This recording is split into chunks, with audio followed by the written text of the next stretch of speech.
Kate? I'll just answer the part that I know about. The only part that I could find on it was that before the air actually reaches the bloodstream, it has to go through, it's dry. So when it comes through the upper airway, upper respiratory tract, it gets humidified, and that partial pressure of humidity, partial pressure of water displaces some of the oxygen, which can lower it from 160 to 100.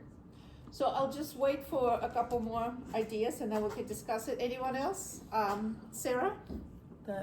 There's also CO2 that's been introduced. And the mixture of gases also decreases partial pressure. So you're saying also the partially, the decrease of CO2, the rise in CO2 is also responsible, is that what you're saying? Yes. Okay, maybe one more person? Yes. Like you only have already like gases inside, and you're just refilling them partially, so that decreases the partial pressure. So like they're already like not completely, you know. So it already has a Already certain has mixture. partial, yeah, so Already some has certain mixture, mixture. and then that,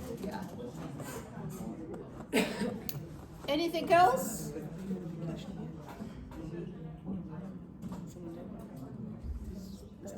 Okay, so you guys all actually correct.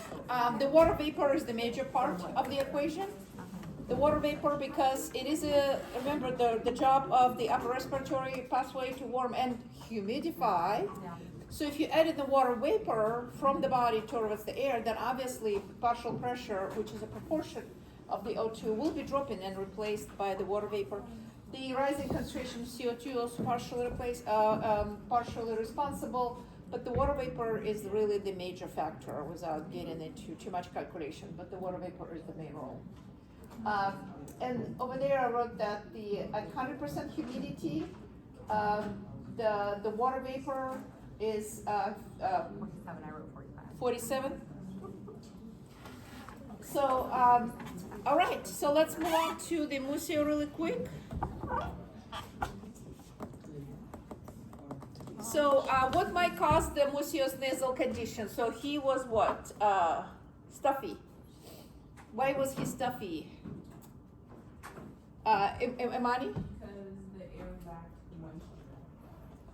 Because the air lacked moisture. And then, but why he was stuffy?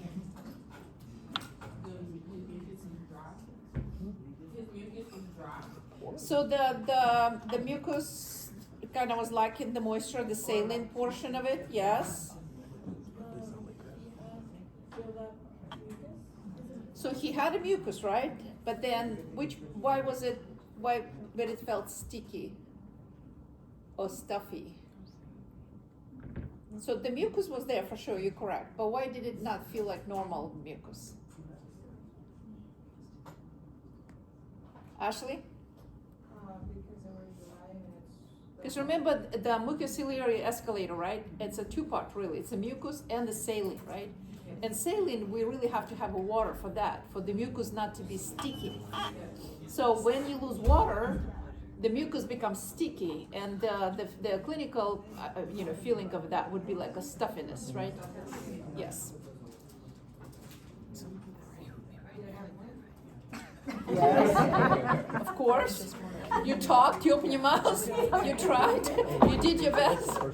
Okay, wait, I missed out. Well, I think you're over, right? But still, No, I said like. yeah, but what I'm saying, you're over your break point, right? Yes. Yeah, but still. But I'm going, yeah, that's, she's going to turn up. My She ones said are her going break to her. points can go to Oh, I see how that works. Okay, so 1B, why showering helped? Imani? Because showering, when you're in a hot shower, it kind of acts like a humidifier, and it Restoring your moisture, exactly. And also, I think he was drinking water too, right? Yes, so that's good. So that's really what it did. He just rehydrated himself. Okay. The ease with which the lung stretch in response, baby. Compliance. She wants this one. She wants this one. I'm sorry, I had the head that she didn't. But next time, make sure you have it up. And then John, the recoil, elastance. Need the last point. You need one more? It's probably already there, because I'm usually don't like enter, maybe not, I don't know. Yeah, That almost I starts. have two of you, Okay. that's not there yet. Okay. I'm gonna start jumping up. So, but you should still, Of course. please talk, otherwise it'll be lonely and boring here. So wait, who's the other person? Oh, John.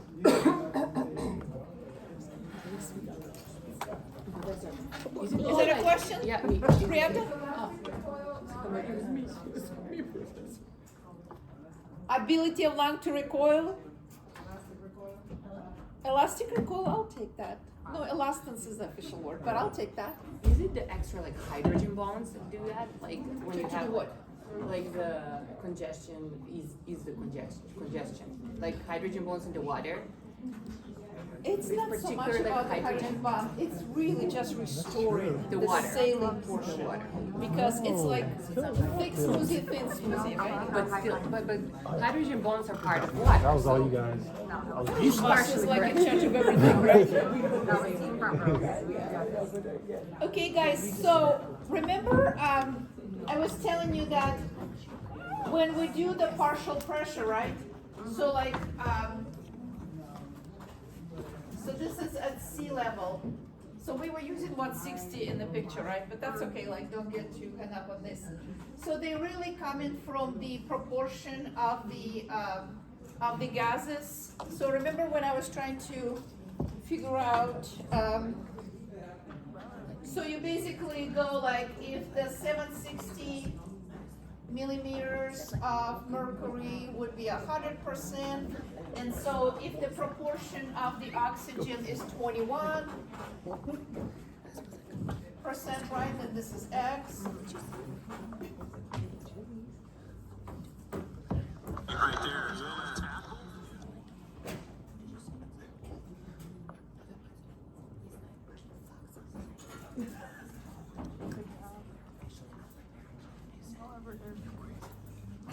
I'll do it.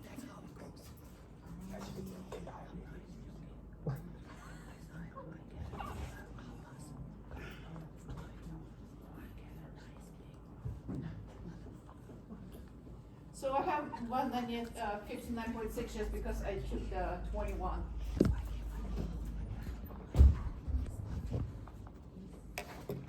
Okay, so this is where all these numbers coming from, really the proportion, the percentage of the gases in the atmospheric air. All right, so this is of course a dry air at the sea level, right? So please note, so as it travels, we know it gets moisturized, there's water vapor added, and so once the oxygen is actually moving into the blood, right? So, and remember the things that we talked about is that we didn't actually have these numbers first time we talked about it, but now look at the partial pressure of the oxygen inside of a cells, 40, right? As opposed to about 100 in the arterial blood. So then we do know that the oxygen will diffuse down its pressure gradient, right? Yes. And then look at the CO2, over 46, depending how hard the cells are working, how actively they making the ATP and producing CO2. So over 46, and the partial pressure of the CO2 in arterial blood is 40. So still, right, from 46 to 40, still the drive to go from the cell, right, into the blood. Does that make sense? Mhm. From 46 to 40, down its concentration, down its pressure gradient. And then,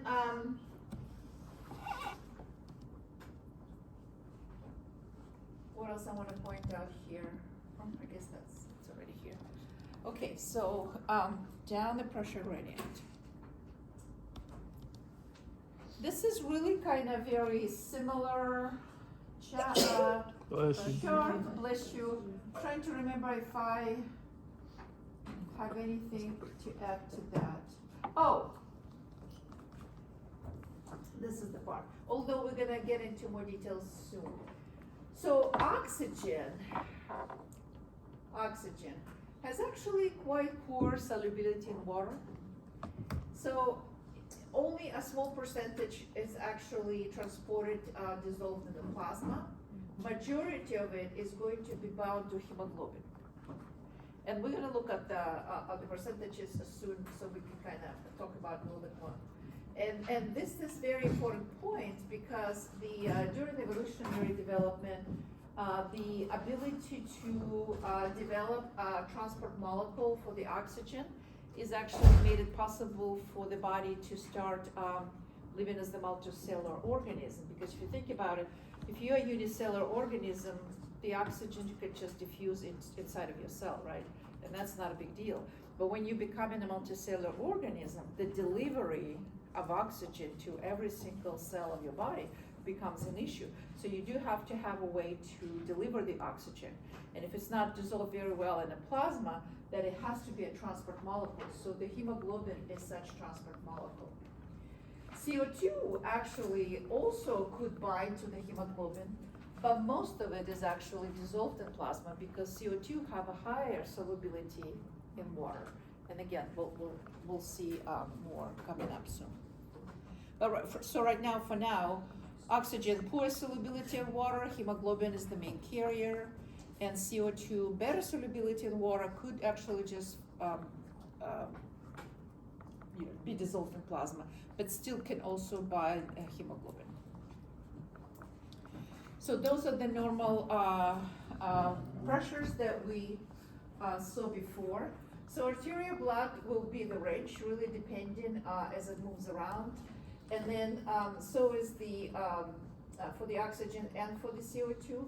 And the venous blood is that what you guys saw in the previous slide. And then pH is kind of going to become important because remember the CO2 will be contributing to pH significantly. So that just kind of reminds you of the normal values for all these three. If we do have the low oxygenation of the blood, there are multiple reasons for that. So in general, we call those hypoxias, right? So the hypoxic hypoxia, right, is really refers to the low arterial PO. And there could be many different reasons. One of them we discussed, like a high altitude, poor ventilation, somebody's not breathing deeply. Maybe the lung has a poor capacity to diffuse the oxygen. And again, we'll talk about all these different ways why the diffusion of oxygen could be compromised. Remember when we look at the alveoli, right? So the type 1 alveolar cells, right? So you have a cell membrane, right? You have this very thin basal membrane, acellular matrix, and then you have the epithelial cells of the capillaries, right? Actually, without me maybe doing the epithelial cells, maybe better if I just do a capillary right next to it, right? And the capillary. So as you can see, usually it's a pretty kind of small effort for the oxygen to normally diffuse from the alveoli through the basal membrane to the capillary, but should this area be compromised, maybe extensive fibrosis, maybe edema, longer distance, then all that could actually play a role. So anemic hypoxia is really the either low counts of the red blood cells, low hemoglobin, monoxide poisoning is also potentially because the carbon monoxide has a better binding capability to hemoglobin, so it could displace the oxygen. That's why the carbon monoxide poisoning is so dangerous, because you would rather bind the hemoglobin, and then the oxygen then doesn't have a carrier. So all of this would be and of course blood loss. I mean, it's physical loss of the red blood cells, right? So we call it anemic hypoxia, because the word hypoxia just means poor concentration of the O2. And ischemic would be when we have some kind of vasoconstriction severe or severe atherosclerosis, meaning like the blood flow is not actually adequate to the organ. So in that case, it would be ischemic hypoxia. And then, or there could be thrombosis maybe. And then histotoxics, that's usually some kind of a poisonous situation. Could be cyanine, as a metabolic poison. And these rhodamine, I think, the cyanide. So all of these poisons, their job is when we do the cellular respiration, right? So remember that very last time, or last step in cellular respiration when the oxygen is finally needed to make ATP. So some of this poison interfere with the mitochondrial membrane, and so even the oxygen is there, the ATP is not made, and so the cells don't use the oxygen. So because of they being poisoned. So it is usually happens in mitochondria. Those poisons work in mitochondria, preventing cells to use the oxygen. All right, so that would be histotoxic, meaning like it actually has a toxicity to it. So this is what we kind of get into a little bit of a details, like why could be reasons for a low level of O2 in alveoli, right? So altitude would be the easiest one for us to give an example to, because every time you're in a high altitude, right? And I mentioned to you that earlier, is that it's not like the concentration of oxygen is no longer 21, right? It's just the air, when we say thinner, we just means it's less condensed, right? Because of the forces of gravity are lesser, and so then it's kind of more diffused. And so as you still take your 500 ml of the tidal volume, less oxygen molecules flow in per 500 volume ml, right? So that would be one of the reasons, right? Broken ribs or any other reasons where the person maybe not taking a deep breath, that would be a hyperventilation, and so you're just not breathing enough oxygen. Decreased lung compliance. How do you guys think that could contribute to low alveoli? Decreased compliance. Can somebody speak to that? Why would decreased compliance lead to low alveolar O2? Stephen?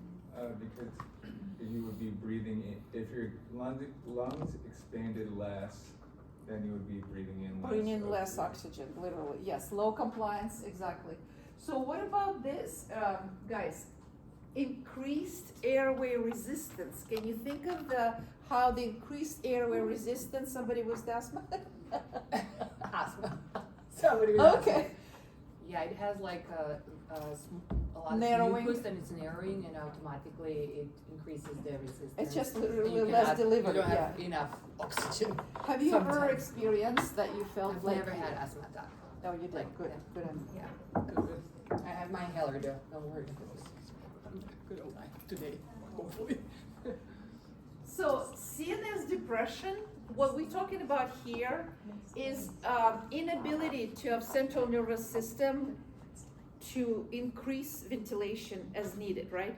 So it getting the signal that, for example, CO2 is high or O2 is low, but instead of like, activating ventilation rate, increasing the depth and the speed, frequency, I should say, breathing, it's just not responding to it. It's not really responding to the receptors. So many different reasons, of course. Alcohol overdose, many drugs could actually do the same. So CNS depression is kind of the big catch-all term for all that.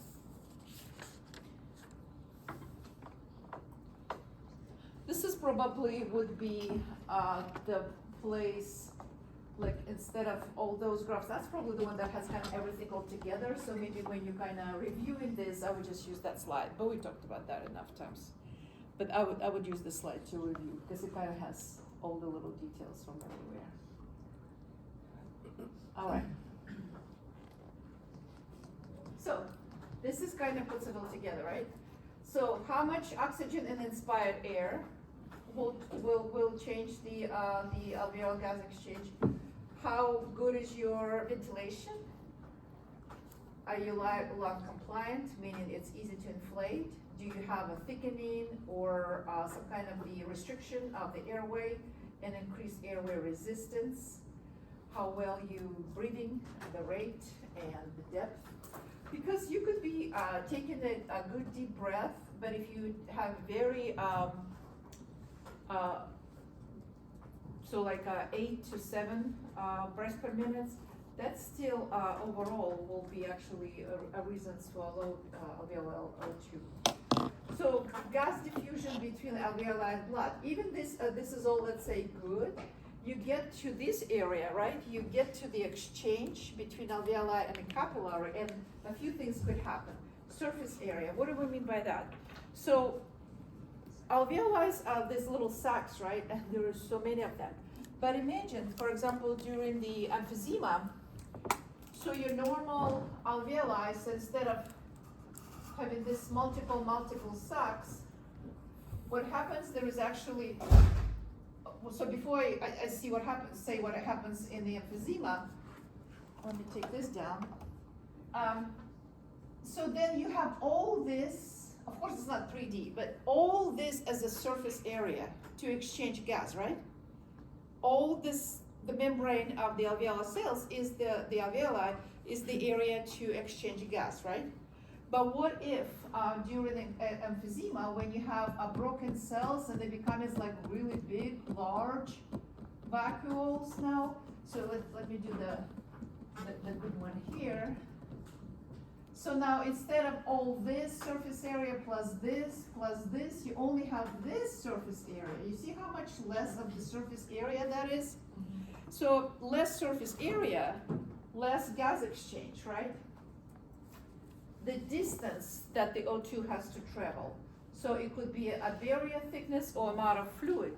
So over here, what if we have a fibrosis here, right? We have a fibrosis. So that would be an issue for the oxygen to get through. Or what if we have buildup of fluid here, so edema?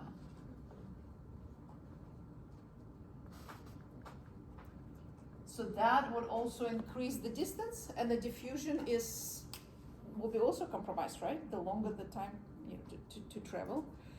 So, and then inadequate perfusion. The word perfusion is referring to the arterioles, right? So what if they are constricted? So even if the air is there and the oxygen concentration is fine, but the arterioles are constricted, and then they will not be able to bring the oxygen into the circulation efficiently. So all this could be the reasons for a poor gas exchange or and poor eventually alveolar O2. Okay, and this is kind of describes a little bit more in details that little exchange that I was trying to draw. See alveoli? The basal membrane not showing here, but it is shown here. We call it basement membrane. So basal or basement membrane. So that little gray area, it's acellular matrix. And here's your already capillary endothelial cells. So normally, right, very tiny distance for the CO2 and O2 to travel. And so, as we talked, there could be reasons to change that. If we have fibrosis, usually you can see that here, a profound fibrosis here, and also edema will build up in between the alveoli and the capillaries.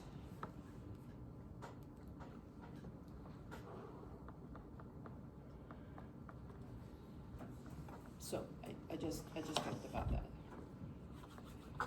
Okay, here's another concept that I kind of mentioned, but now it's gonna become more important to understand how the oxygen travels and CO2 travels in the plasma.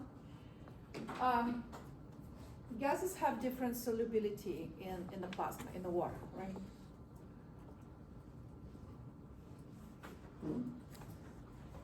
The O2 is much less soluble than CO2.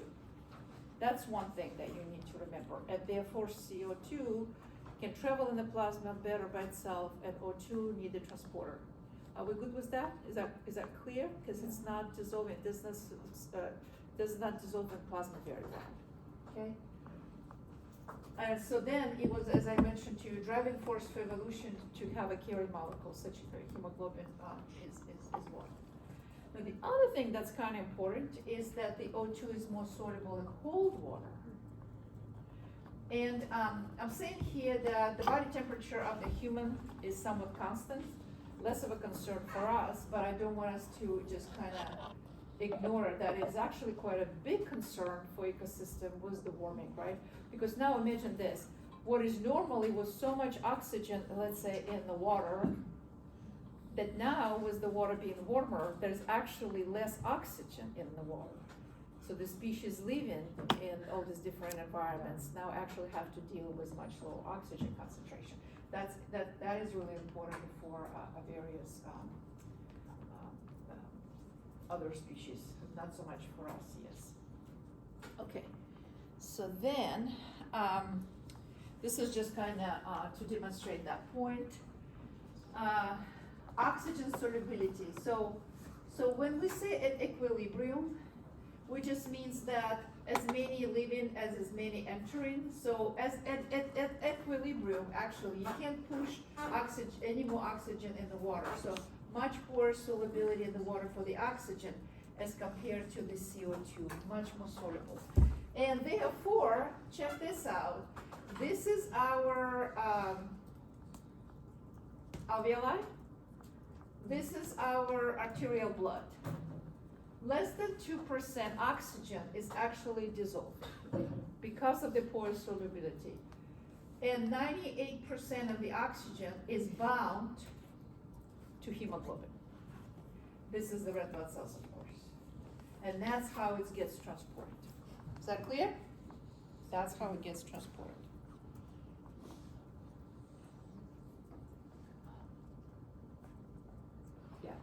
This is just kind of, if you're having a hard time understanding with these, this different solubility, I just put a little bit more words for that you can read.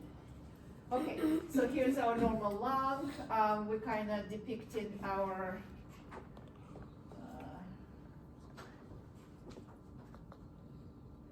so I did this obviously a little bit more differently just because it really doesn't look like that. This is just schematically to show that that surface area is less than this. But, so emphysema, destruction of alveoli, less surface area. And of course, we also know already from the lab, people who took the lab, or maybe I talked about in the lecture, I don't remember when I said that, besides the destruction of alveoli and the greater surface area, bigger sacs, we also have loss of elastic fiber. So, what it will do to the lung? Poor elastance, right? Mhm. Yeah. So fibrotic disease, thickening of the membrane, of course, loss of a compliance, and then also make it more difficult for the oxygen to move. Therefore, partial pressure of oxygen low. Pulmonary edema, the buildup of the fluid. So now you have a longer distance to travel, again, affecting the partial pressure of oxygen. And finally, asthma, bronchitis, airway resistance, and therefore poor oxygen here. See, like here, we could have normal overload. So the reason for that is going to be dependent on the degree of the compliance of elastance. But this is low because you're not actually breathing enough because your bronchioles are constricted. So this is also a very good place to kind of get an idea, because definitely on exam, these are the kind of sort of the poster child disorders that we have to be at least have understanding how they can influence the oxygenation of the blood. Is pulmonary edema pneumonia? Not necessarily. Pneumonia exactly refers to the inflammation, Okay. but it could have edema. But very often edema is a part of cardiovascular deficiencies. Okay. Actually, not so much. Edema is really buildup of a fluid.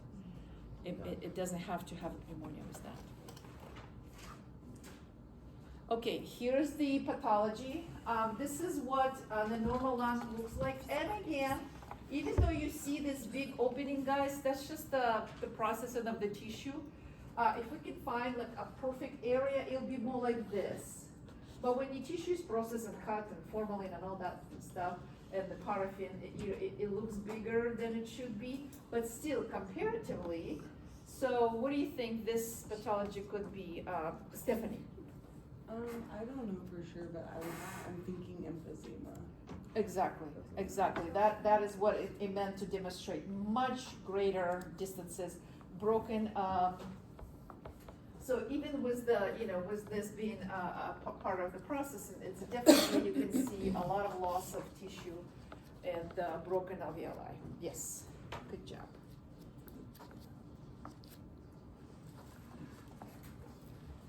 And here's another pathology here. Again, the same normal lung. Sam? Fibrotic? lung? Yes, and hopefully you guys see how much thicker and cellular that is. So it has to travel from here to alveoli. So severe thickening actually of the walls as compared to the normal lung. I hope you can still see that.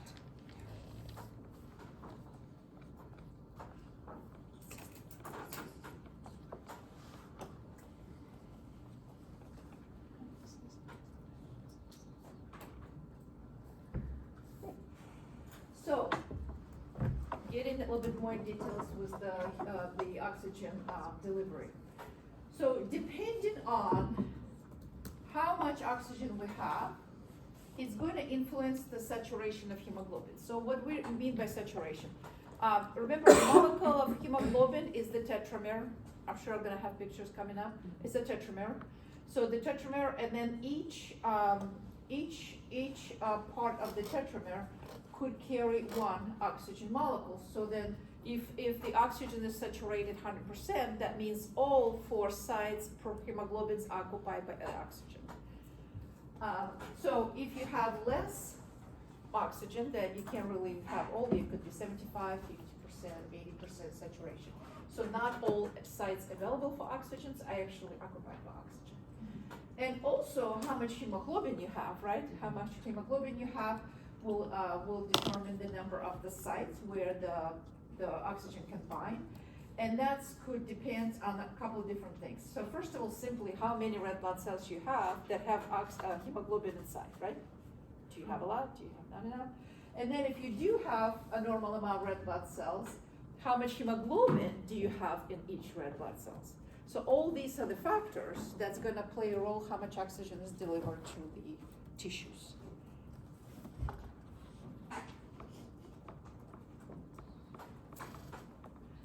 So this is our resting cell. So the resting cell, and if you go up to the hemoglobin saturation, usually we will find about 70% of the hemoglobin is saturated with the oxygen. But in alveoli, it could get pretty close to 100. Usually it's actually 98%, because remember, some of it is actually dissolved in plasma. So alveoli that's where the place the oxygen is, if oxygen is available, then, and nothing wrong with the red blood cells and hemoglobin content, it could be saturated. All the sites could be taken by the oxygen. So this is kind of important, and students struggle with this. So if you find yourself struggling with the next 3 slides, spend more time. Because definitely, it's not difficult, but you just have to kind of get it, and then should be able to answer the question. So these are the key factors that could change how much oxygen is bound to hemoglobin. In other words, the percent of saturation could change based on this factor. So this particular one, we call it Bohr effect, is the effect of pH, how the pH affects the saturation of the hemoglobin with the oxygen. So look at resting cells for now. So this would be our, we can look at it anyway, but it doesn't matter, we'll just have to pick one. So this is our resting cells. If we go up to the normal pH, 7.4-ish, so look at the brown line, and then across, so what, about 75, give or take, hemoglobin saturation. But now let's see what happens if same cell is subject to a lower pH, like 72. You see what's happening to saturation of the hemoglobin? It's dropping, right? So lower pH, we say shift the, I just lost the file, shift the what? Curve, Jesus. Oh, Shifts the curve to the right. Ow. I'm just gonna like a curve, a shift, a graph. Okay, so lower pH shifts the curve to the right. And what that means, if the curve shifts to the right, look at this, 75 versus a little bit over 60. But also, remember, that one of the reasons that, you can have many, of course, reasons for acidosis, right? So, but we have to be aware of that. But even in a normal condition, in general, working cells, they have a lot of CO2, right? So the milieu, the environment around the working cells will always gonna be a little bit more acidic. So we have to understand that that will affect the saturation of hemoglobin. And then if you have a higher pH, that increases the saturation of hemoglobin. But we really not like so much concerned with this because that's not a problem. The problem is the low saturation, right? So the lower pH, when pH lowers, it diminishes the affinity. The word affinity means the ability to bind. So the lower pH diminishes the affinity of O2 to hemoglobin. With low pH, less hemoglobin binds to oxygen. No, the other way. Less oxygen binds to hemoglobin. Less oxygen binds to hemoglobin when there is lower pH. So then we have lower saturation of hemoglobin. Okay. Less O2 binds to hemoglobin. When pH is So when the conditions are normal, the person is not in acidosis, right? Respiratory acidosis or metabolic acidosis. It's not so much of a concern because that just kind of shows you that yes, we have less saturation of hemoglobin when the cells are working, but that's because they actually require more oxygen. So the oxygen is offloading, comes off of the hemoglobin and diffuses into the tissue. So that's normal. The concern is only when person is suffering metabolic or respiratory acidosis, and that offloading is actually could be like happening everywhere, right? Now this is the how much concentration and the partial pressure of the CO2 affects the hemoglobin saturation. So let's look again into resting cells and go up to this normal arterial and actually venous, arterial blood oxygen. Ooh, let me say it again. Resting cells, partial pressure of CO2 at 40 is like normal arterial partial pressure of CO2. If you have the higher CO2, the curve is also shifts to the right. So you go from the little over 60 to 45 or so. So working tissue also produce more CO2, and that would also shifts the hemoglobin saturation to the right. So similarly, lower pH, low saturation. High CO2, low saturation because of the unloading of the O2. And finally, the temperature. Look at that. At 37 degrees Celsius, which is a normal temperature in Celsius for the humans, 40 resting tissue, right? So let's say around 70. High temperature, same tissue, we get to where there is a cross between the high temperature, and look at that, 55. The higher the temperature, the low affinity it is of the oxygen, and it comes off of the hemoglobin as well. And of course, again, in a normal situation, working tissue do have more temperature, because remember, in the cellular respiration equation that we wrote on Tuesday, we said ATP and heat, right? So of course, working tissue will have more heat, and it will shift the curve to the right. Oxygen will be offloading.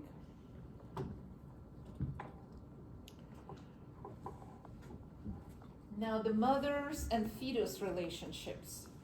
So fetus have a different form of hemoglobin, and we call it fetal hemoglobin. It's a slightly different formula than the adult hemoglobin, in this case mother's hemoglobin. So look at them again. The fetal hemoglobin have a higher affinity to oxygen. So every time I say affinity, ability to bind, that's what you're thinking. So fetal hemoglobin can bind oxygen better than maternal hemoglobin. So then, who's an advantage? A baby or the mother? The baby, if the oxygen is low, right? So here again, we'll take the resting cells, and here's maternal hemoglobin. Let's say it says here saturation around 78 or so. And then we'll take the resting cell, go across to the fetal hemoglobin, 90. More oxygen binds to fetal hemoglobin than to the maternal hemoglobin. Does it look higher for the, Huh? does it look higher even for the maternal? Like when someone is pregnant, they're actually. They not really getting crazy with like being, because this is like, I'm using the resting cell, right? Yeah. So normally, so for the working cell, we'll have like in a normal situation, let's say 90, 98. So this particular graph is mostly for comparison to make a point that, because so many different factors will affect the hemoglobin saturation. This is more like for comparison to say the fetal hemoglobin will bind so much better. Oh, And it does, because it actually has a different chemical structure that is actually seems to work better for the binding. And then, as we know, where did we talk about? I think we talked about it during the blood lecture, that so that jaundice is actually often, has to do with the liver needed to, because there's got to be a conversion between the fetal hemoglobin to like adult hemoglobin, and if the liver is not handling that, sometimes we can see jaundice in the newborn, but it will be replaced with the fetal hemoglobin will be replaced with the regular adult hemoglobin once the baby is born.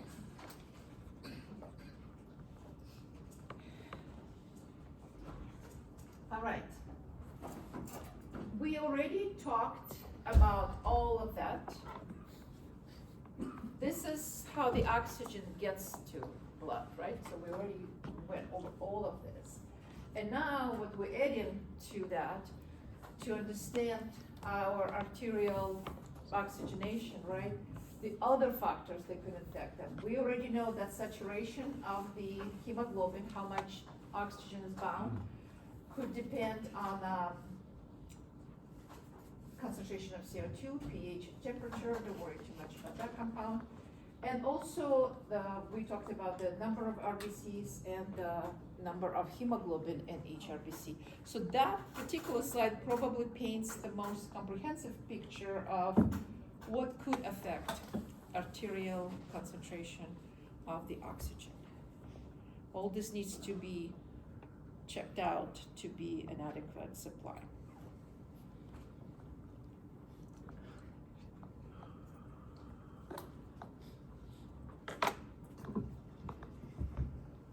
So what they kind of attempting to do here is to examine why the hemoglobin is so crucial for transporting the oxygen. Remember we said that the oxygen has a very poor solubility in the plasma. So if we didn't have the hemoglobin, it would be very small amount, don't focus too much about this calculation, very small amount of the oxygen that is actually dissolved in plasma, right? And currently, as you know, less than 2%, right? And so if we have a normal saturation, here they try to pretend that it's like, it's not 100% because this site is not saturated. So this is like 4 sites per hemoglobin, right? So as you can see, pretty well saturated, right? Or if you would then have it at 50% saturated. So when they did the calculations, they kind of trying to say that the total capacity of blood would be, you know, half time reduced here from the normal situation and significantly, dramatically low, of course, if we didn't have the oxygen. That's really kind of the only point of that, if we didn't have the hemoglobin. So the higher the saturation of hemoglobin, the more hemoglobin we have, the better arterial O2. So, okay, so oxygen, less than 2% dissolved, around 90+% bound to hemoglobin. Depends on different factors, saturation can vary, but majority is bound, yes? Now, we also have to move the CO2. 7% dissolved, so a little bit better than the oxygen. And then 23% bound to hemoglobin. And look at this, very interesting. Converted to bicarbonate, and it's gonna become clear in a minute. So majority of CO2 is actually exist in the plasma as bicarbonate. It's a buffer. Huh? It's a buffer. Exactly, it's also a buffer. So we'll look at the,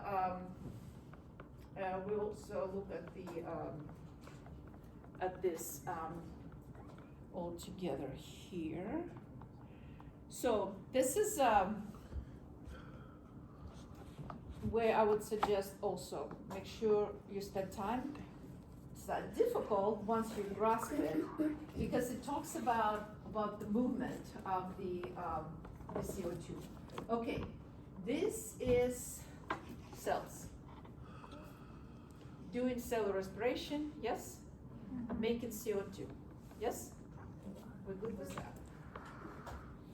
CO2 diffuses from 46 millimeter of mercury to 40, that's about right where the venous blood is. So simple diffusion from through the cell membrane to the capillary. So we good so far? Mhm. So simple diffusion from the cell into the capillary. Now, some of this, 7%, as we said, will be dissolved, and it could just travel as is. But majority of it will enter the red blood cells. This is the red blood cells. And look at this. This is hemoglobin, HB. This particular molecule is called carbaminohemoglobin. And this is the hemoglobin plus CO2. So 23% of CO2 that just came out of cells will be here, bound. And then this reaction we already been familiar with when we did the pH lab, is the CO2 plus water will make carbonic acid. This is a little extra because we really didn't talk about this enzyme. This enzyme is called carbonic anhydrase or anhydrase, and it facilitates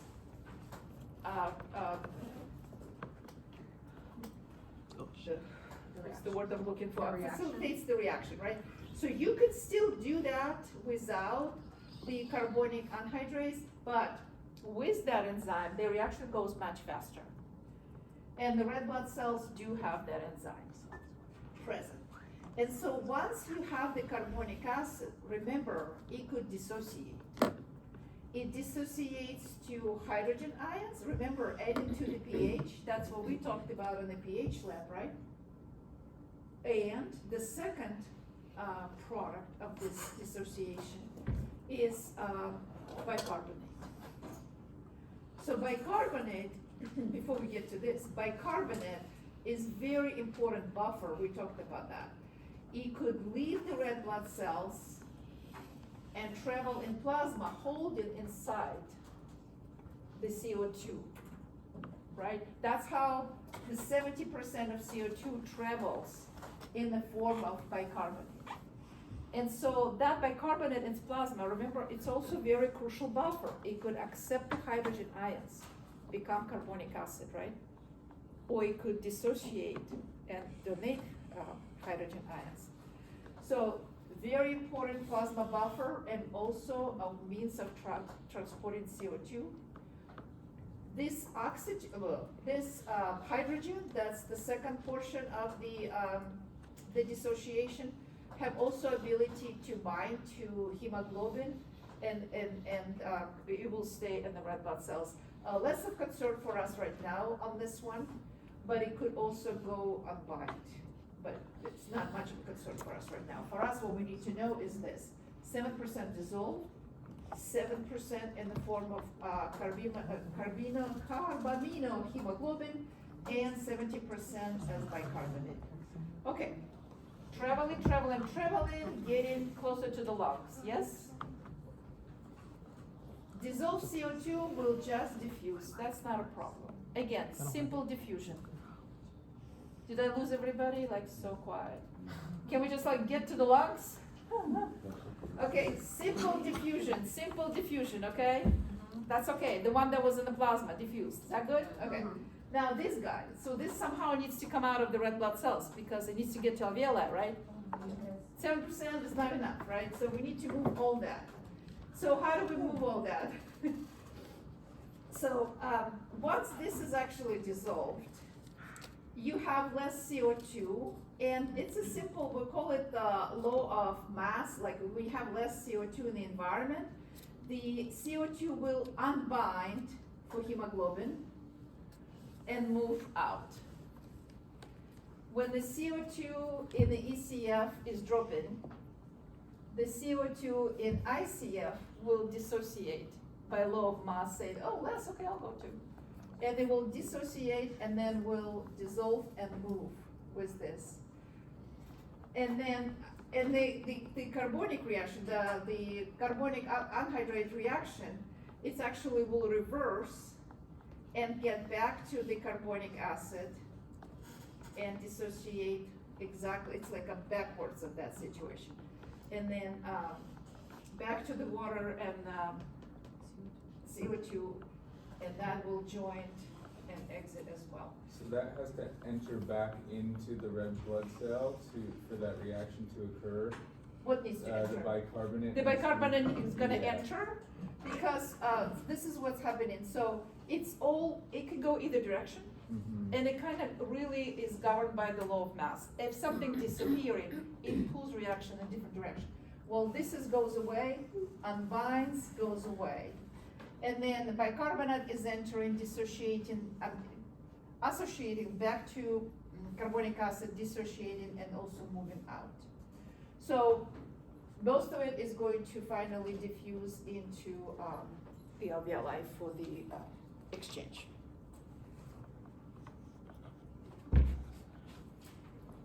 So this slide has the percentages to help you to remember how the oxygen and CO2 travels. So those are really good numbers to remember, very important numbers, and definitely going to be asked about. Because those are the two main gases, we need to know how they get in and out.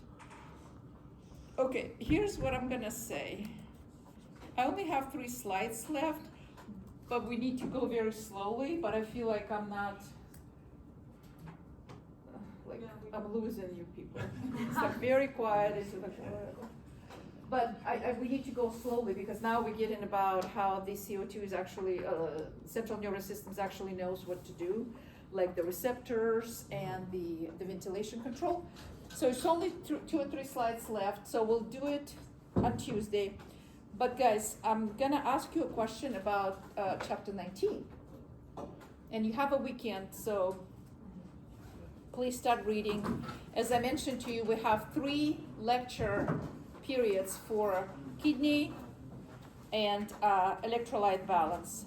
And I'm also gonna try to bring questions, we're not gonna really have the whole lecture period for that, but I'll bring as much as I can, and then we'll just try them, okay?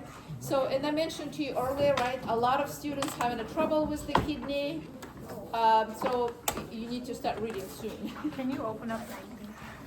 Open up what? 19, chapter 19. Yes, tomorrow. Tomorrow.